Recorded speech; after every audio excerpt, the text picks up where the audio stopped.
Masjid Lama Kampung Tuan yang terletak di Cukai Kemaman merupakan salah sebuah masjid tertua di Terengganu.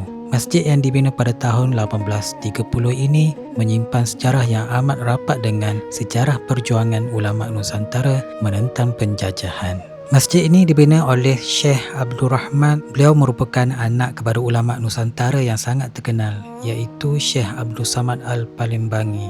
Syekh Abdul Rahman berundur dan berhijrah ke Kemaman selepas bapanya gugur syahid di Patani dalam peperangan jihad menentang pencerobohan tentera Siam pada ketika itu.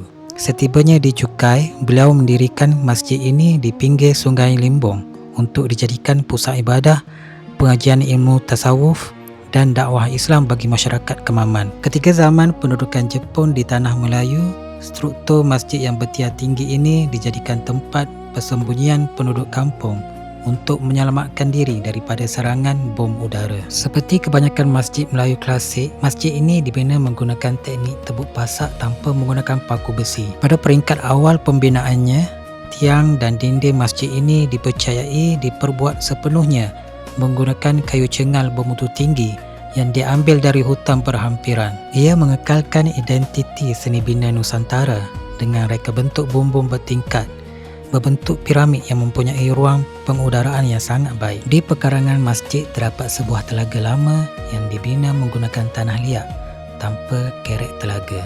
Uniknya, air telaga ini tidak pernah kering walaupun ketika musim kemarau panjang. Pada tahun 2006, Jabatan Warisan Negara telah mengiktiraf dan mewartakan bangunan ini sebagai tapak warisan di bawah Akta Warisan Kebangsaan 2005. Kerja-kerja pemeliharaan telah dilakukan bagi mengekalkan struktur asalnya.